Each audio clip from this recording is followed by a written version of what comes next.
തൃശൂരിന്റെ വികസനം ബി.ജെ.പിയുടെ ഗ്യാരണ്ടി എന്ന മുദ്രാവാക്യമുയർത്തി ബി.ജെ.പി തൃശൂർ കോർപ്പറേഷനിലേക്ക് വികസന മുന്നേറ്റ യാത്ര നടത്തി. കോർപ്പറേഷനിലെ ഭരണമുരടിപ്പും സംസ്ഥാന സർക്കാരിന്റെ അഴിമതി ഭരണവും ഉയർത്തിക്കാട്ടിയാണ് കോർപ്പറേഷന് 4 കേന്ദ്രങ്ങളിൽ നിന്നും ബി.ജെ.പിയുടെ വികസന മുന്നേറ്റ യാത്രകൾ നടന്നത്. കോർപ്പറേഷന് മുന്നിൽ നടന്ന സമാപന സമ്മേളനം ബി.ജെ.പി സംസ്ഥാന ജനറൽ സെക്രട്ടറി എം.ടി രമേശ് ഉദ്ഘാടനം ചെയ്തു. തൃശൂർ കോർപ്പറേഷനിലെ 56 വാർഡുകളിലൂടെ സഞ്ചരിച്ചാണ് ബി.ജെ.പിയുടെ വികസന യാത്ര സമാപിച്ചത്. ബി.ജെ.പി സംസ്ഥാന ഉപാധ്യക്ഷൻ അഡ്വക്കേറ്റ് ബി ഗോപാലകൃഷ്ണൻ വില്ലടത്തു നിന്നും, സംസ്ഥാന ഉപാധ്യക്ഷനായിട്ടുള്ള അഡ്വക്കേറ്റ് കെ അനീഷ് കുമാർ ചേറ്റുപുഴയിൽ നിന്നും, എറണാകുളം മേഖലാ പ്രസിഡന്റ് എ നാഗേഷ് തൈക്കാട്ടുശ്ശേരിയിൽ നിന്നും, തൃശൂർ സിറ്റി ജില്ലാ അധ്യക്ഷൻ ജസ്റ്റിൻ ജേക്കബ് കുട്ടനെല്ലൂരിൽ നിന്നുമാണ് തൃശൂർ കോർപ്പറേഷനിലേക്കുള്ള വികസന യാത്രകൾ നയിച്ചത്.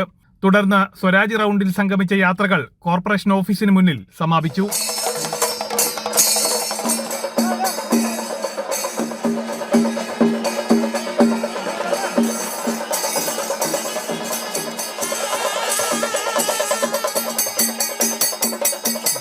സമാപന സമ്മേളനം ബി.ജെ.പി സംസ്ഥാന ജനറൽ സെക്രട്ടറി എം.ടി രമേശ് ഉദ്ഘാടനം ചെയ്തു. ശബരിമല വിഷയത്തിൽ നടന്ന അഴിമതി മറച്ചുവെക്കാൻ വേണ്ടിയാണ് ഹിജാബ് വിഷയത്തിൽ കന്യാസ്ത്രീ അടക്കമുള്ള ആളുകളെ അപമാനിക്കുന്നതെന്ന് അദ്ദേഹം പറഞ്ഞു. ആ വിദ്യാലയത്തിലെ കന്യാസ്ത്രീകളായിട്ടുള്ള അധ്യാപികമാരെ അപമാനിക്കുകയാണ് പ്രതിപക്ഷ നേതാവ് ശിവൻകുട്ടി ചെയ്തിട്ടുള്ളത്. അവിടുത്തെ പ്രധാന അധ്യാപികയായ കന്യാസ്ത്രീക്ക് അവർക്ക് അവിടെ വേഷവിധാനമാകാമെങ്കിൽ കുട്ടികൾക്ക് കുട്ടികളുടെ വേഷവിധാനമായിക്കൂടെ എന്ന് ചോദിക്കുകയാണ്. ആ ചോദ്യം സത്യത്തിൽ എന്താ?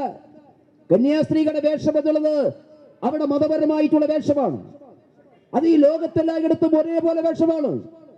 ശിവൻകുട്ടിയും വി.ഡി. സതീശനും ചെയ്തത് ലോകത്തെമ്പാടുമുള്ള കന്യാസ്ത്രീ സമൂഹത്തിന്റെ മതപരമായിട്ടുള്ള വേഷവിധാനങ്ങളെ അപമാനിക്കുന്ന സമീപനമല്ലേ ശിവൻകുട്ടി ചെയ്തിട്ടുള്ളത്?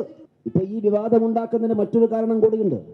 ശബരിമലയിലെ വിഷയത്തിൽ CPM-ന് കൈപൊള്ളി നിൽക്കുകയാണ്. അതിന് ശ്രദ്ധ ഒന്ന് മാറ്റണമെന്ന് CPM-ന് നല്ല ആഗ്രഹമുണ്ട്. കാരണം ഓരോ ദിവസവും പുതിയ പുതിയ വാർത്തകൾ വരികയാണ്. മത തീവ്രവാദികളെ കൂട്ടുപിടിച്ച് കലാപമുണ്ടാക്കിക്കൊണ്ട് സർക്കാരിനെതിരെ വരുന്ന ജനവിരുദ്ധ നിലപാടുകളെ മറയ്ക്കാനുള്ള ശ്രമമാണ് നടക്കുന്നത്.